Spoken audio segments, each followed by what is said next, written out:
Bitcoin attracts people with an open mind. They subconsciously feel that something is wrong in the fiat system. They don't know what it is, and therefore they have this student mindset. The challenge, and that's why you ask the question, is to stay there. And I think that has to do again with the spiritual process that you're in. Like I said, if you are still traumatized or angry or not feeling accepted or seen, it will come out again if you are on the top of Mount Stupid. So your ego will be, and I experienced it, and I still experience it, right? I still have to quiet my ego after I've done 100 podcasts. Today, I'm excited to welcome Marc van Versendaal to the podcast.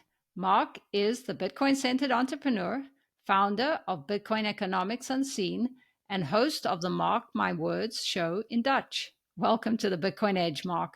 Thank you, Paula. So nice to be here. Yeah, I'm so happy to see you. I have been looking forward to chatting with you. And I wanted to start where you sold everything to travel the world with your family and live on Bitcoin. Yeah, that's a beautiful place to start, I guess.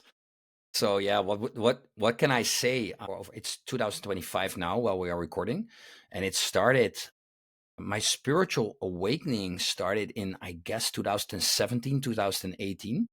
And it was around 2019 that I actually had the right energy and the right amount of guts to do something big like this, that it did not feel big anymore, right? Because everyone in your surrounding is saying what on earth are you doing, right? Like selling your house is one thing, but actually also stopping that business that I had, like a successful business that I already had, and my wife quitting her job, my kids far away from the Dutch school system. All that stuff was very difficult for people to wrap their heads around.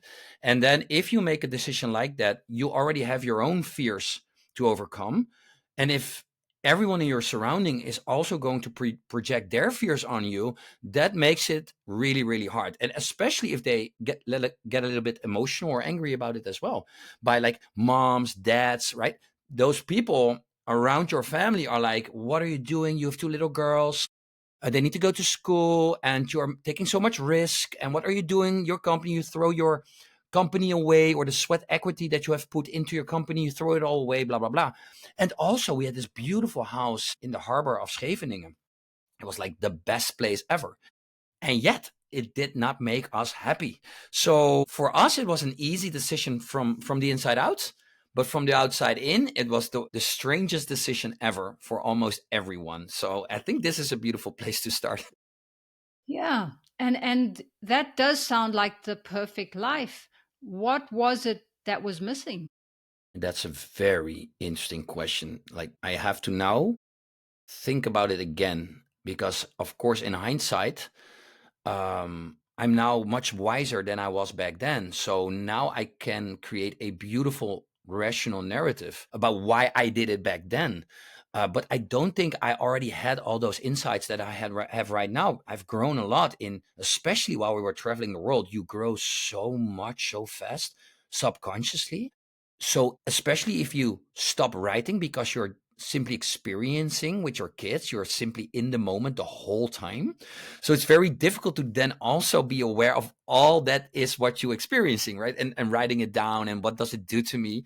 But going back to that moment, trying to remember what I felt, well, the important part was that my wife was really unhappy in her job. So that was a very important factor. She literally drove home multiple times and called me crying.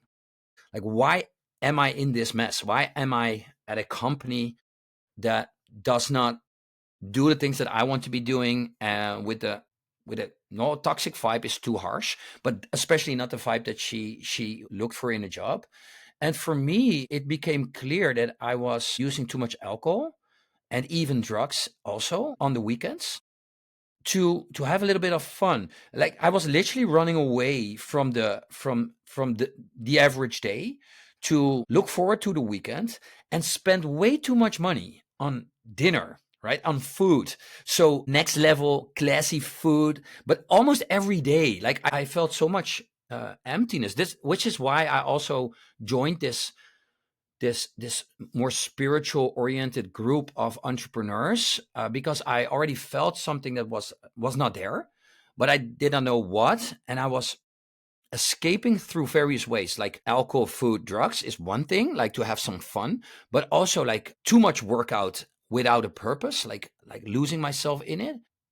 But yet various ways that you can see, like this is all running away from something. So it was like this whole bunch of emptiness that I became aware of slowly.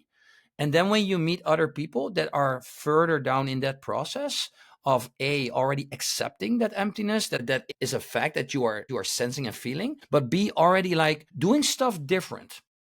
And if people start doing that in your surroundings instead of like your old group of friends that does the same thing to have fun, and you get to experience other people who do stuff differently, and you just simply be around them a little bit more, you start copying that behavior. And then you become more aware. That's basically the process. I became more aware of that. I was running away from stuff that I was doing daily to lose myself in stuff that is not important and was not making me happy. And that's the most important part. And then I shut up again. Like, it's on Monday mornings, literally was like, what am I doing? Because I was tired and I had to start over. Like, I was literally feeling a sort of prisoner in my own life. So then, okay, you see your wife crying and you become a person that you don't want to be. Your awareness rises. That's the moment that we thought, okay, this should be done differently, and um, pushed us into thinking about selling stuff. And if you then at the same time you build some capital and you build some stuff, company, some capital, a house, whatever, and then you also start to meet Bitcoiners, they go in, like, if they see you do something that does not fit like the Bitcoin narrative, you are done, right? So I was like getting this mirror from all these strong men and women that were all already all in on Bitcoin, and that was for me the extra step to, like I said, get my act together and sell it with a purpose, sell all those assets with a purpose, and not only traveling but also put it in Bitcoin. So, looking back, do you see this a problem of the fiat system, or was it a lack of purpose for you and your wife in your Yeah. jobs? Yeah, well, I think it's all downstream from money. So because the whole point, I guess, I would make here is that we subconsciously, when we are a kid, we are connected. So we are connected when we are born. So the more we stay in that process of nature, family, um, the right type of education, the right type of energy around you with friends and family, you stay connected and you stay in that process. And it's not that difficult to just listen to your guts, listen to your intuition, and do whatever you think you should be doing. And of course, it's still a process to actually find purpose. I don't think it's that literal to actually find purpose within like a few months or a year. Okay, let's find purpose, right? It's also a part of just you experiencing life. Start doing stuff, make lots of mistakes, do everything wrong, and learn from it. And I think that our education system, the product that we have right now, is also downstream of Keynesian economics. And our families and the things we believe through the media and all the literature that is allowed and blah, blah, blah, is also in a way downstream of money. So the incentive is to write a narrative, a story that makes us behave like this. And therefore, we move further away from that intuition. Like I said, when we were a kid, we move away from that through the school, through the media, through our friends and family. And before you know it, you just actually think that this is your life. So you just start working in a job that you don't particularly like. And that's not per se a problem.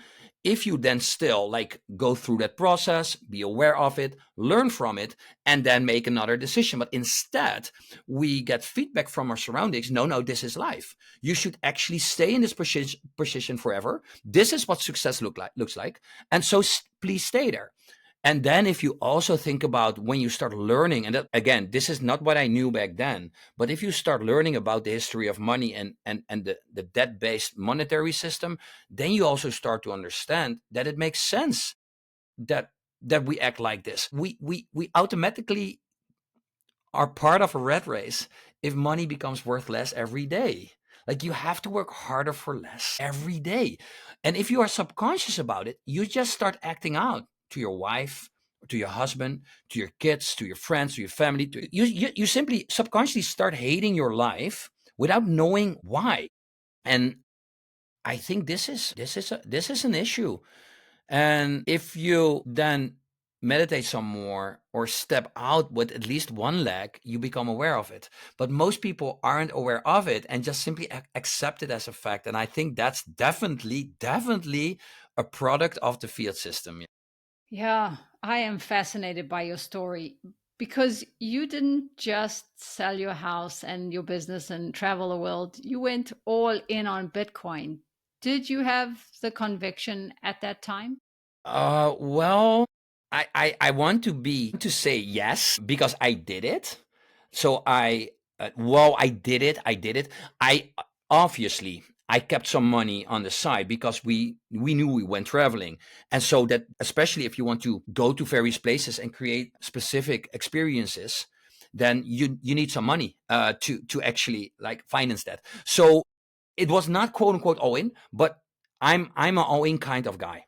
So I convinced my wife, and she know that when I'm going all in, I've done my research. I understand it at least on a quote unquote basic level, with probably a slight edge relatively to the average people in the room that also know about Bitcoin. And I just listened a lot to Robert Breedlove's podcast, Michael Saylor's series, and every time when I had a little doubt in my mind, I just like listened to the episode again. And I'm think I'm relatively smartish, but I also know instantly when someone else is smarter. And in this case, I heard two people talking about it that were way smarter than I am. And so if they then say stuff, and I can also quote unquote verify it, right? That don't trust verify it. And that made sure that I I felt a relatively high conviction. But now, like 5, 6 years later, like it's way higher, right? So I have read so many books extra about it. And if I'm then looking back at that moment that I made the decision, I was actually on Mount Stupid. I don't know if you know it, but like the Dunner Kruger effect of my background is psychology. So it was in that study, you learned about the Dunner Kruger effect relatively fast, and like it's this chart that you go up really fast if you learn something new, and then you go down, and then you go up, right, in a gradually then suddenly slow pace kind of way, and then you're there. And I know so many people now as well, and I was it back then. You're simply on Mount Stupid. You heard a lot more about it than when you came from zero. You think you're actually smart, but actually you don't know anything. With Bitcoin, it's pretty fair to say that we are all still on Mount Stupid. Like literally, we are all like even the most diehard Bitcoiner. We don't know what's going to happen 10 years from now. So let's stay humble a little bit, like a little bit, and accept that we are on Mount Stupid with regard to where this is going. You put that really well. So, still on Mount Stupid, we don't know exactly where it's going, but we choose to be here because the world is a better place on the Bitcoin standard. And you have said that Bitcoin gives you more time to focus on what truly matters, like relationships, health, and finding purpose. Tell us a little bit about that. Yeah, again, a beautiful topic to discuss together. This is actually where I improved lots. So this is like the question you asked me before, like how far were you already in, right? And how high was your conviction and stuff like that. I did not know, obviously, that diving deeper into Bitcoin would end up me being a way better father, a way more loving partner, um, more kind also to friends and family members. Not always, obviously, I'm still broken, but like you're getting there in your life, right? And these things, I think it's a little bit because of the community and the things you read, but it's also something that is also downstream from a good form of money. So of course it's you studying and therefore comprehending what a hard form of money does to society. And because you read it, you want to be it as well, right? So act as if it already happened. Even if you are not that type of person yet, you still want to become that person. Also because you read about it. So it's a little bit of both. But the fact that living on a Bitcoin standard now gives me that lower time preference, and simply by also reading about it, like I said, but also being able to have a low time preference, because you can teach everyone about having a low time preference. But if you are in a hurry, and if your mindset is trained in a way that you are always in a hurry, it's very difficult to get back to that place that you have a more constructive mindset instead of a destructive mindset that we all have created in this fiat world. So I guess I'm saying that literally experiencing being on a Bitcoin standard, therefore it's also pretty important that you already have a little bit of Bitcoin to be on, or have an income that you can convert to Bitcoin and still pay your fiat stuff if you're with one leg still in the fiat system. But we were in the opportunity that we could indeed be fully on a Bitcoin standard, or almost fully on a Bitcoin standard. And then automatically, subconsciously, I work out more, but more with a vision now. So instead of me wanting to have big muscles, I'm now actually do it to be fitter when I'm old or older, because my vision is now more complete, because I want to stay healthy, to be a good grandfather already, right? And my kids are still young. So these are the things that go through my mind. Like, how do I want to be for my wife? Not only look, but if you feel healthy, you have more energy. Your energy vibes are higher. So you're also more loving. You'll have more interest in doing the romantic stuff as well. And business wise, right? Instead of making as much money as fast as possible, you're thinking about your clients. What's their dream outcome? Can I create that instead of thinking about what they have to pay me before we get there? Just create that value first and then get value in return. All that stuff that comes downstream from a lower time preference, this new form of money. Can you imagine what this can do to society if large groups of people want to be thinking about their future, and therefore invest in their kids right now, time and energy, actually go and be with them, and be okay with not being on your phone, go to the beach and be okay with not being with your friends to drink, and just accept potential boredom, right? Like for me personally, for instance, I could not go to the bathroom without my phone. Like I was literally scared to go without my phone, because like I miss something, or what do I do on the toilet, right? I have to do something. Or working out, always have a podcast in instead of also be in the workout. All that stuff to me belongs to a lower time preference. I think it also helps to be higher in energy, and therefore it's easier to be kind and to help, to not do everything for money, to be relaxed if someone says no to you or disagrees with you. And again, I'm definitely not perfect. I like all this stuff also comes from somewhere, right? That's also something that you become aware of while you're doing this work. So no, I do so many things wrong, but the fact that you now have a possibility to lower your time preference because you can stay in a money that maintains valuable or even increases in value is definitely something that everyone should look for, and we should all be cheering this for society, I guess.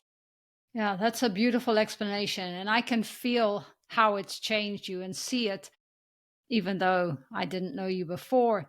And I think there are a lot of people like me who are investing in Bitcoin, have a lot of their net worth in Bitcoin, but not fully living on the Bitcoin standard yet.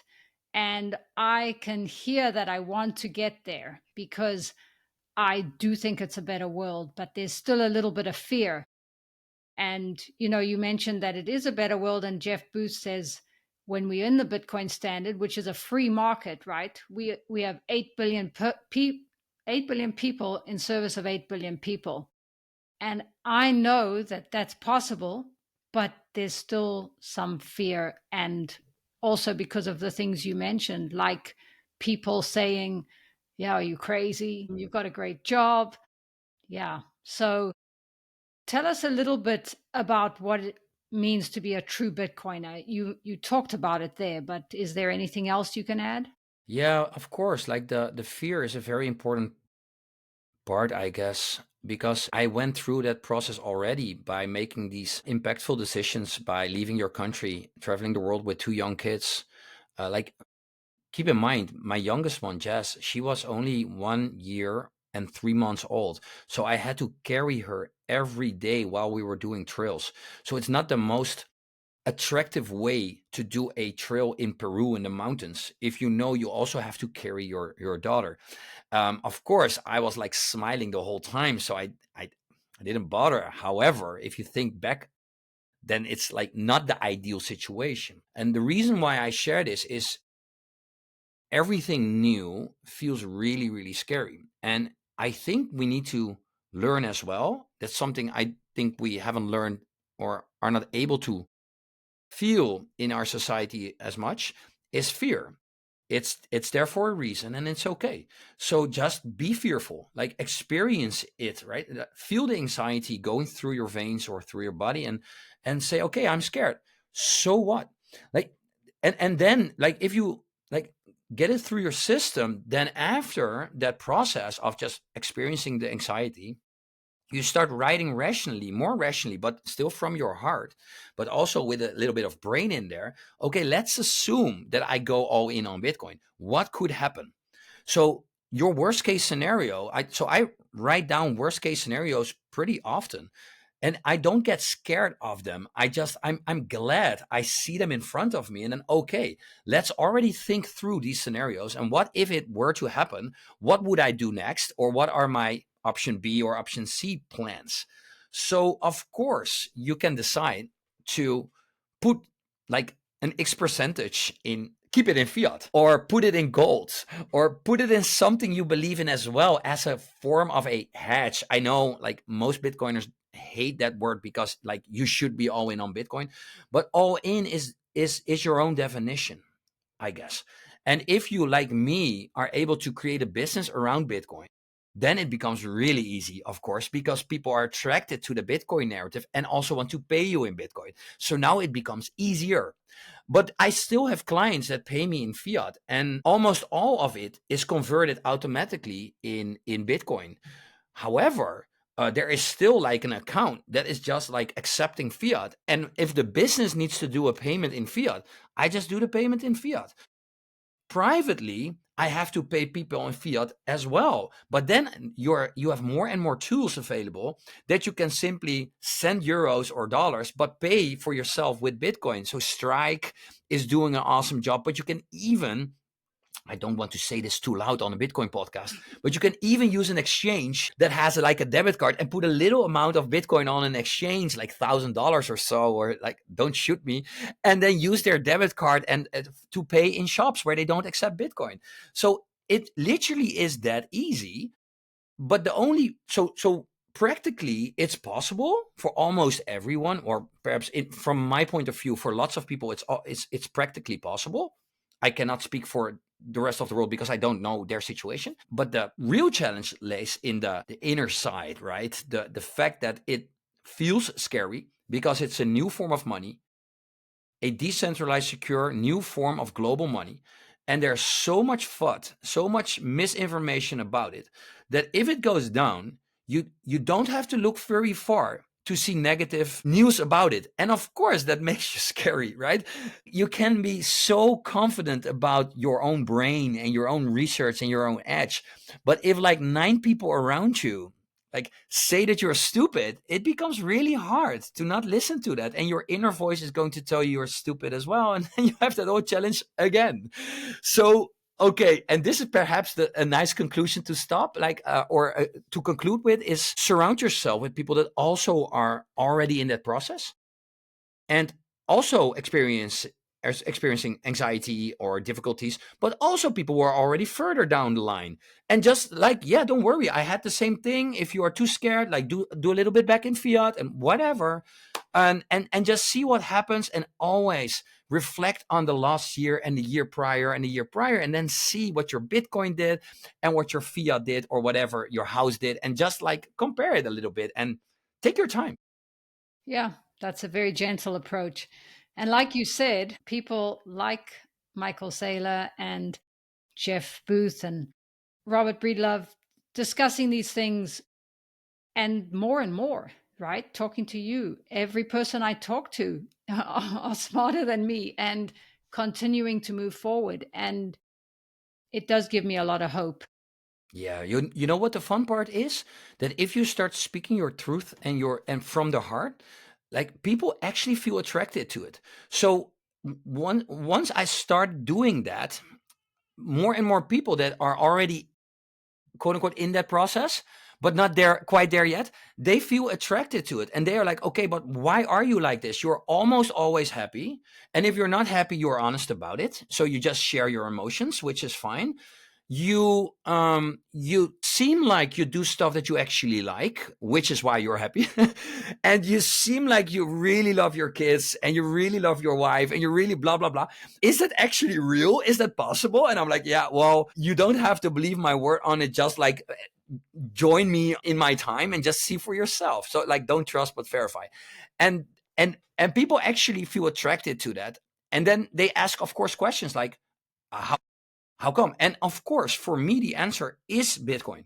So it's also you and your awakening process, your spiritual process. Of course, it's not only Bitcoin, because if you are, like I said, broken or traumatized, and you tell yourself rationally that you do it for a low time preference, but actually you just want to become rich, that awfulness will come out eventually. So, and that's fine, but you still have to then do that inner work. So it's not only like, okay, I'm going to start living on a Bitcoin standard and everything will be fine, right? No, I do believe you still have to spend time with your kids, do some meditation, work out daily, whatever, all the stuff that just makes you feel happy. And then it all like comes together, and then you see, right, I have the time for this stuff because I save in Bitcoin. That's it. So that storage of energy narrative that Michael Saylor and Jeff Booth also brilliantly laid out so many times, that we are actually now living in an inflationary world, but with a deflationary instrument and the deflationary aspect of technology. Yeah, you have to transfer to like mindset wise to that stuff. So that is what I wanted to add on, like add to this conversation. Will feel attracted if you just start doing it, and you will find more people who think the same way, and then it is easier. Like do it together. That is what makes it fun and easy. Is your wife as convicted, and do your daughters also know about Bitcoin as Well, much as you? my wife does not know as much as I do. She does not care as much, but she really trusts me in this, since we have talked about this so many times. Well, listening to me like preaching about Michael Saylor and or all the others, and Jeff Booth and his book and whatever. Like, so you can imagine we were like driving so many miles, like on so many. So I was talking the whole time, and she was like, "Can I sleep now? All right, I'm gonna listen to a podcast of 4 hours. Right? What are you doing?" But my kids, they are way further already, because I actually teach them by drawing. So we start drawing the money pyramid, so the history of money, and they have to draw like shells and wheat and salts and cattle, and then like more gold, silver, and then higher up in the pyramid, and they can already answer questions. So what money is more worth to you? So how do you want to get paid? And they ask for Bitcoin. And if they don't have it, they ask for golds. And if they don't have it, they ask for dollars instead of euros, because the dollar is more in the base layer than the euro. So all that stuff simply by drawing, and also the Bitcoin network. So we make drawings by mining blocks, like and like the network with nodes and the miners and the users and the wallets. So in that sense, it's already there. And they always ask me, Daddy, why do you love Bitcoin so much? Do you love us as much as Bitcoin? I'm like, I love you guys way more. And Bitcoin is not something to love per se. It's like the instrument everyone should use to learn how to love. So that's basically how we explain it. And we also have a beautiful board game. I forgot how it's called.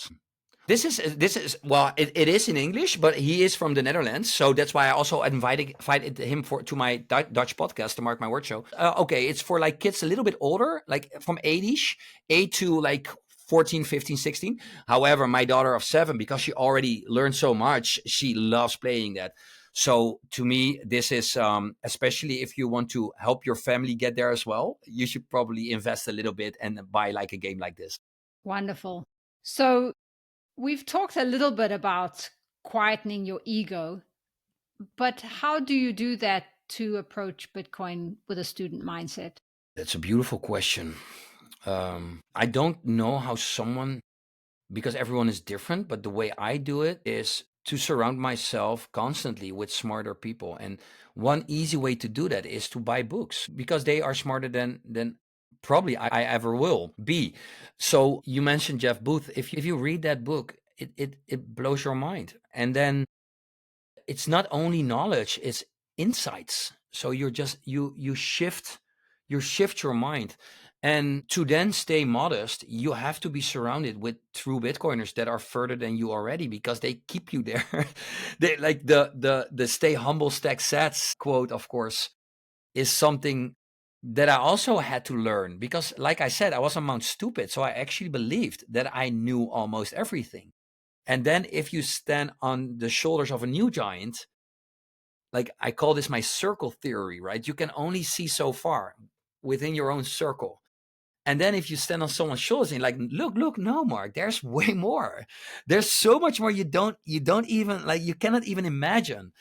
And I guess that Twitter, now X, podcasts, books are the way. And for one reason or another, Bitcoin attracts people with an open mind. They subconsciously feel that something is wrong in the fiat system. They don't know what it is, and therefore they have this student mindset. The challenge, and that's why you ask the question, is to stay there. And I think that that has to do, again, with the spiritual process that you're in. Like I said, if you are still traumatized or angry or not feeling accepted or seen, it will come out again if you are on the top of Mount Stupid. So your ego will be, and I experienced it and I still experience it, right? I still have to like quiet my ego after I've done 100 podcasts. And I think, yeah, now I know it myself as well. And then someone else comes into my podcast or wants to be in my podcast. And I think, yeah, but what do you know then that I don't already know? And then that's my ego talking there, instead of like being that, no, there's always something someone can add. Yeah, you know how to do this. Like, surround yourself with people that keep your ego in check, because otherwise, that's the whole reason why Bitcoin works, because it has no central issuer. Like, even if we, with the best intentions, would now decide to like take control over Bitcoin, we too get corrupted. Inherently human, right? We will get corrupted. You will get corrupted. I will get corrupted. How beautiful we are from the inside, how spiritual, enlightened we are. There will come a time that we choose ourselves above the rest. And that's why I guess you always have to be surrounded with people that keeps your ego in check. So please, people that ignite you, but not only in a positive way, so that irritate you, stick to them. The ones that are actually saying the truth and that you get irritated, then you know, okay, there's some work has to be done, and I need to keep this person around, even though I might dislike him or her. Yeah, that's a very good point. And my next question was about the practical steps to take to become more of a Bitcoiner. So, what I heard there, though, is keep studying, keep reading, and surround yourself with Bitcoiners and smart people. What are some more practical steps we can take to become more of a Bitcoiner? Yeah, it depends on where you are in the process. So, of course, it starts to get off zero as fast as possible. So, at the same time, I mostly say on LinkedIn, where I have a slightly bigger following base, because I see lots of misinformation there. I started to make my mission to like inform people there as well from my site. And I always say, like, start studying Bitcoin. But at the same time, someone else told me, yeah, Mark, you can keep saying that, but you also have to be in the experience to learn. So start off zero as fast as possible. And once you are more interested in learning more about it, especially if you put in 10K and it goes back to 6K. Now you want to learn more about it. And instead of like following your emotions by selling it, if you are from the right kind, that you are like the person that's actually ready for this time in the process, for this period in the process of being a Bitcoiner, you probably start learning more. So get off zero as fast as possible and increase your conviction. Therefore, you put in more money. Therefore, you are more on the line with your money, and you will be more interested in various ways of how to look at Bitcoin. And there are so many books. Do not only read the ones that you already understand and or like, but read the ones that actually have a different opinion to test your own conviction. You could make the argument, especially books of your enemies, right? So also that's what I have done. I have read books of anti-Bitcoiners. So pro gold or only gold, or actually anti-Bitcoiners who actually hate Bitcoin and write about it. And to me, that's fascinating to learn their points of view and to understand where they are coming from. And newsflash, they also have a point. So it's not all like nonsense what they write. From their point of view, there is so much value in there, except in my world, they make the wrong conclusions. So that's it. I can still learn from the book, and I can also check if my conviction is real.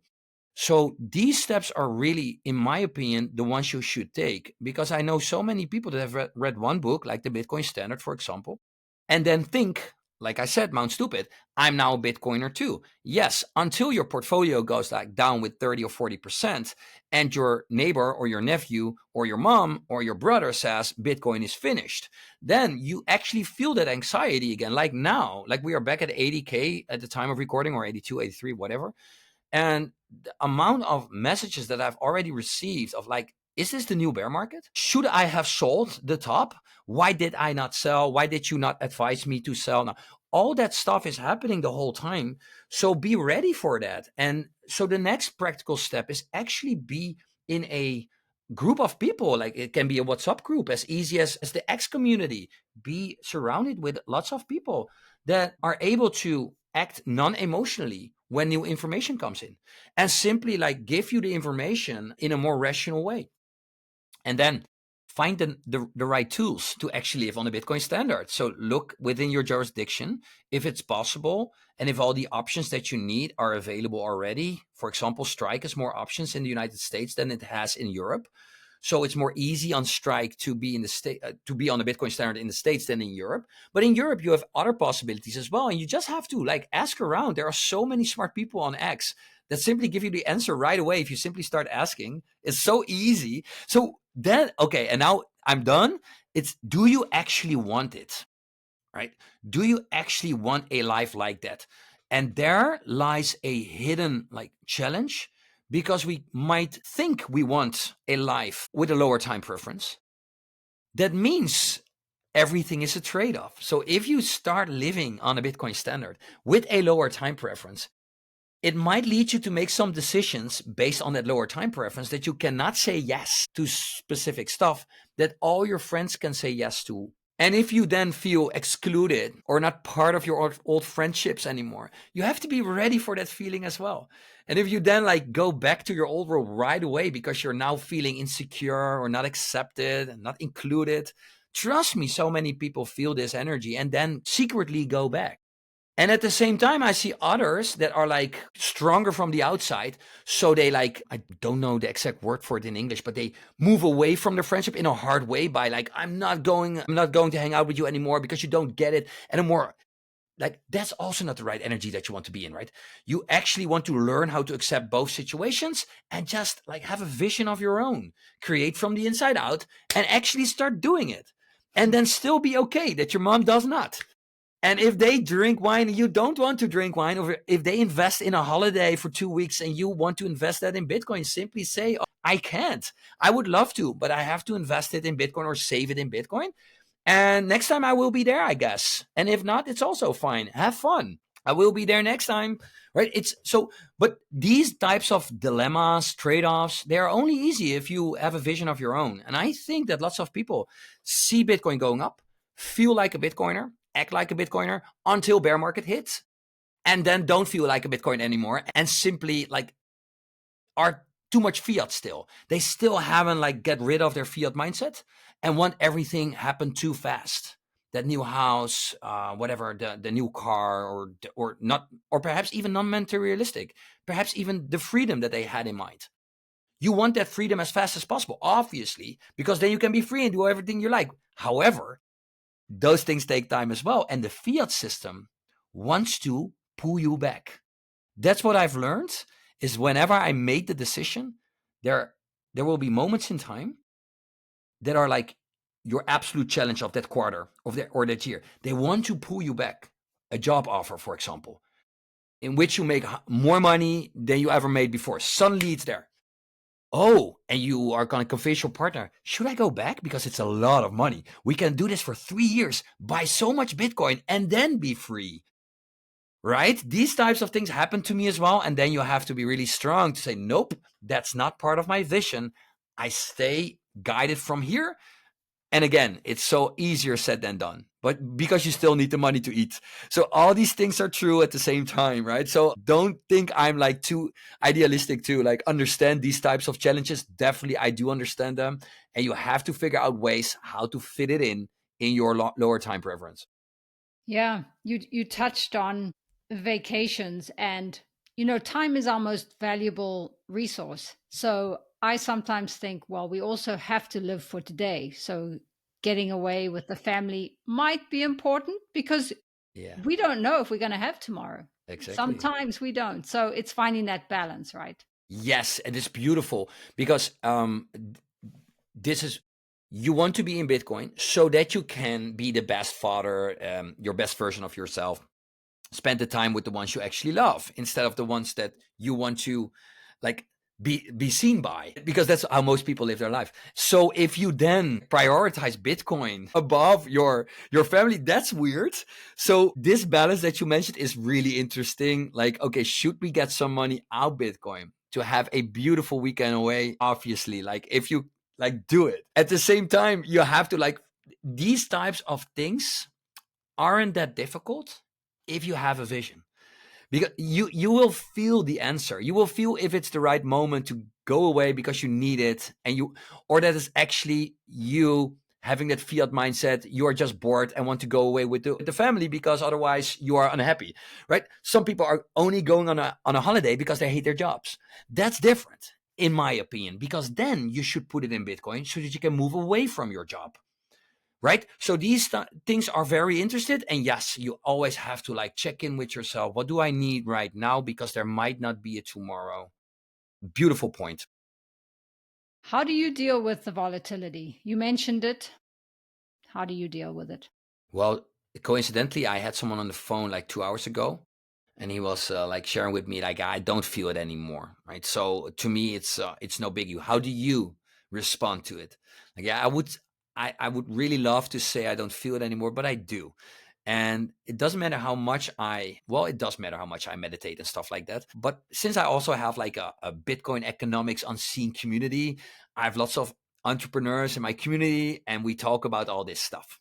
So of course, when people are in the process and they feel emotionally, they come to me. So, and my energy field is open. So I also feel all that energy. So I cannot deny that I always feel it, um, consciously and subconsciously, whenever Bitcoin is down. So what do I do? How do I deal with it? Of course, I write it down. Like I write all my anxieties down. That always helps, because then you can see how little it is. And you're like, okay, you can even like literally throw the paper away, like, so to get rid of the fear after you have written it down. But more practically for me is, instead of working out for an hour, I work out for an hour and then go to the beach and walk. And crazy enough, every time when I felt the sand or the grass with my bare feet and I just walk, all those fears and all those rational chatter in my brain like simply goes away in like 15 minutes or so. And I think about other stuff. It's not a meditation. I'm just thinking, but it's not as fearful anymore. And I just don't care anymore. It's like, who cares? Like the sun is shining or it's raining. I'm healthy. My daughters are healthy. I simply have to like rationally rethink about all the things that I already have. And then I stop caring. Of course, what also helps sometimes is go to someone who is smarter and just ask, how do you think about it, right? Is it all still okay? And if this person on a podcast or like in front of you just simply shares his or her vision, it also helps to like get your conviction back whenever you have a little bit of like fear in you. So I don't those things always help. And keep in mind, like if you have enough money to save in Bitcoin, you probably also have enough money already to eat. So your problem is not that big, right? Like be honest, your problems and challenges are not that big as for perhaps even 4 or 5 billion other people in the world. So if you start worrying about your savings capital going down, you might rethink about how grateful you already should be actually. I know it's a little bit cheesy because you still lose. Like for example, if you have 2 Bitcoin and it goes from 200,000 to now like 160,000, you lost 40K, but you still have 160. Okay, so that's more money than most people will ever have. Now go back to a more realistic scenario. Let's say you have like 0.4 Bitcoin, for example. You still have 30K right now. That's so much more money again. And also, if you still have money to eat, you don't have to sell it. If you need to sell it to eat, you probably have a little bit, um, you just have not accepted yet that you want to be living on the Bitcoin standard. Because this is the trade-off by living on the Bitcoin standard is if you have all your money in Bitcoin, it goes down by a huge factor and you don't care. And you still use your Bitcoin that you have to eat, and you know it will eventually go up again.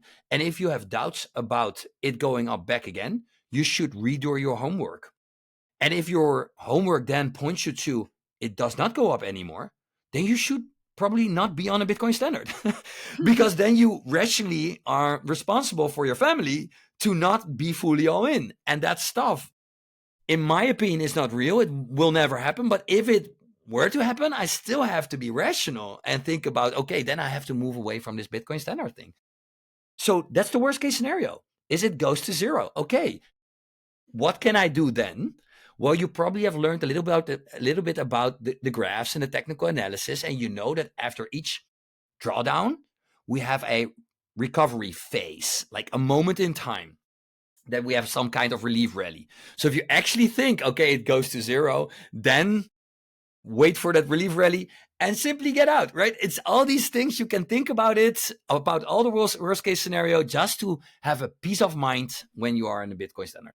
Yeah, those are some beautiful examples. And I love the part about the beach. For me, I go once a week and it really grounds me to walk on sand. And it's amazing how many people who live in Miami never go to the beach. But also just to remember gratitude. I think that that helps me a lot. And on that note, is Bitcoin spiritual to you? Yeah. Yeah. In a sense, you could say to me, Mark, do you think everything is spiritual? And I would probably also say yes. It depends on how you define spirituality, but like everything is energy, especially money. There's so much energy in that because people do so much for it. Well, that it changes everything. If you change that medium and the way it stores energy, yeah, you could argue it's spiritual to me. But especially the fact that if we all, as a society, get on a low time preference in or on a Bitcoin standard in a hard form of money, you can simply look at the Maslow pyramid and see that if the basic needs are fit, we go higher and we actually have time to think about why we are here, which is spirituality, right? Like it's this next level, this forever next level of like, what can I do to make the world a better place? Like if you still have to work for your money 24/7, you don't really have the time to think about these questions. And if you have a Bitcoiner sitting next to you and like helps you, like, okay, what you can do is like I teach you about Bitcoin and just simply store like 10 or 20% of your income in it. Then if everything goes the way I think it will, in 2 or 3 years from now, you have 10 to 20% more time available. And if you then not go into like double down on your fiat mindset by then use that money to buy a car or throw it away in a casino or whatever, by having fun, if you then use that time or that money to buy your time back and then actually start thinking or contemplating about these things, like what do I actually want myself? Because I've learned this via my parents and the school system, but it doesn't really make me happy. Now that I have 10 to 20% more time, let's spend it on, even if it's not like everyone then thinks about building a new business to make more money. No, you can also accept that job for being okay enough, and use the time to just go skateboarding or go surfing. Like, do something you actually love. Your life will already improve.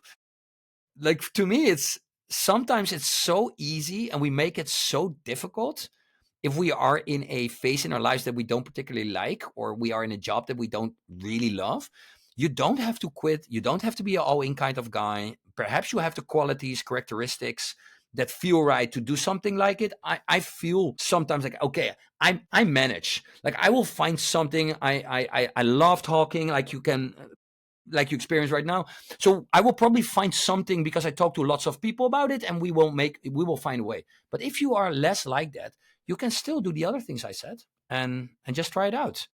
And don't think about the how too much. Nobody knows the how. No one knows. No one knows. Like, what and why. So why do I feel this?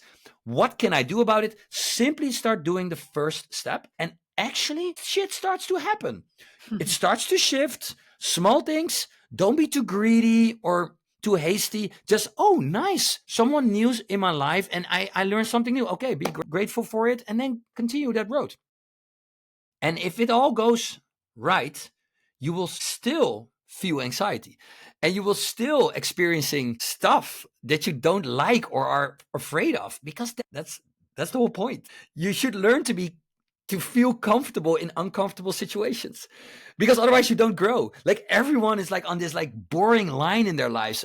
They never grow at all. Therefore they are never scared, because they already know what happens tomorrow, because it's similar like the day before. So if you are on this line, or better yet, like on this exponential curve, every day you will make mistakes, and you will feel like this student again, but also like someone who does everything wrong. Who cares? Be okay.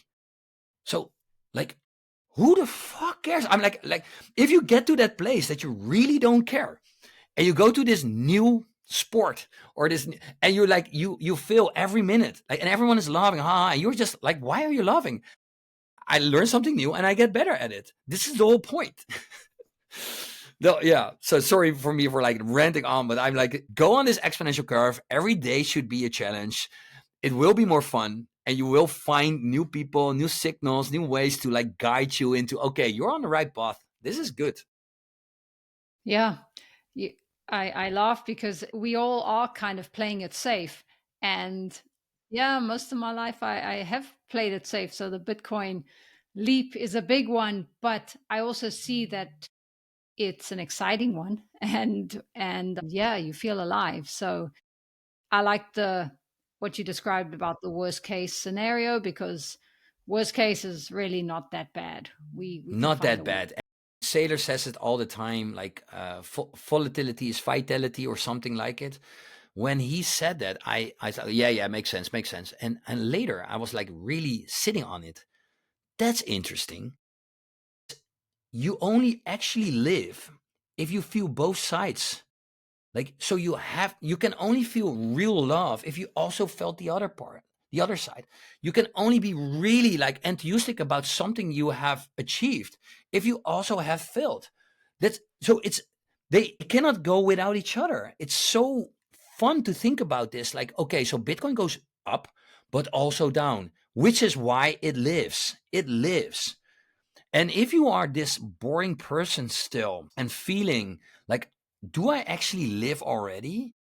And then tomorrow you hear you have cancer or something worse or something else. I think it was Stephen Covey. He wrote about like the end in mind, was like one of the chapters in his book, the end in mind. So literally already think about you being on your own funeral. How do you want them to talk about you? Or let's say you die tomorrow. Are you completely happy? Are you satisfied with what you have done? Most people then say, no, no, no. If I already know that I die in a week, I will change everything. Well, change it now then. And I know that people hear this stuff so many times, which is why I get high in my energy and emotion, because I actually don't understand why they do not actually start doing it. You can literally do something different tomorrow. This is so fun. If I don't want to work, I don't work. And people say, yeah, okay, that's easy for you to say because you don't need the money. Okay, fine. Do something after work differently then. Go to another place, call someone else, start doing stuff differently, and think about the end in mind. Okay, what if I die in 1 year? What would I then do today? And then find the balance again. Okay, but what if I don't die? I also have to think about the years after. Yes. Okay, and now find the balance and do the trade offs, work on your vision, and feel the right decisions, and you will actually be fine. And you will start living and you will start feeling that volatility as vitality. And I think that's important, especially if someone that listens or watches right now thinks about, I think I have the same when I'm working out. So your workout is more fun afterwards if you actually almost died during the workout. Like if you cannot do any step extra anymore, or a marathon runner or something, Hyrox or CrossFit or boxing or whatever, that you like, it's done. And then how do you feel? So even though you're almost dead, that's vitality. So yeah, so, and I think that fits in the Bitcoin mindset. So yeah. Yeah, that's a great explanation. Right. Yeah. Yeah.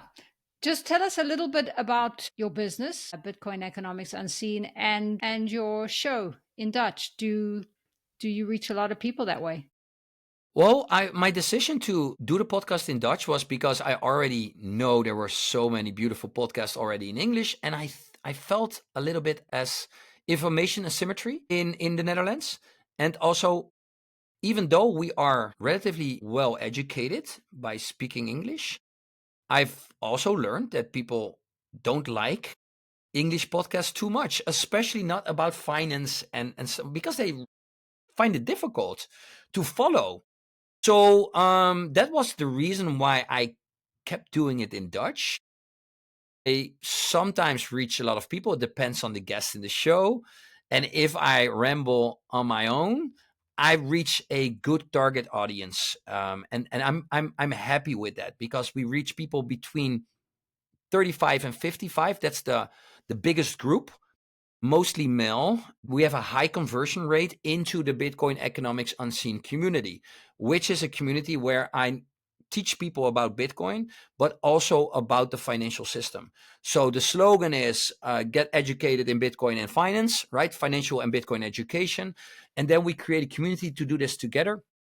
So they pay an amount per year and get pre-recorded content to get updated, not only updated, but get going with Bitcoin in a next level way. You know all the terms already, like from like buying Bitcoin to like a multi-sig wallet setup that's sustainable and professional, but also like weekly updates about the macroeconomy and the geopolitical pressures and how that influences Bitcoin, but also other instruments. Because in the end, I'm a freedom maximalist, and I want people that if they want to invest in gold, I want to know why. So I have to understand everything about that as well to understand Bitcoin better. So to me, this is my passion. So like I said, my day is very the way I want it. I wake up, then I have breakfast with my kids. I go to school with them, bring them. Then I'm going to do a workout. I walk a little bit, meditate a little bit, and then I start creating content for my community. And we have fun doing it. And I think what we have achieved already is that lots of people that really dislike Bitcoin are now pretty heavy in Bitcoin and don't want anything else anymore. And I literally receive feedback like, Mark, you opened my eyes, man. Like, what is this? I was that Fiat person. I only like, I wanted to make more money and new business, blah, blah, blah. And now I see how this Fiat scam is creating all this nonsense in the world, blah, blah, blah. Right. So that gives me purpose, a sense of purpose. So yeah, that's actually all I wanted to share about it. Well, that's awesome. I can feel it. I can see why you would reach a lot of people. You're very enthusiastic and genuine. So we will post links for Thank anyone you. who happens to see it. And thank you so much for joining me today. Thank you for this interview. You did great, more than great. And I was really happy to be here.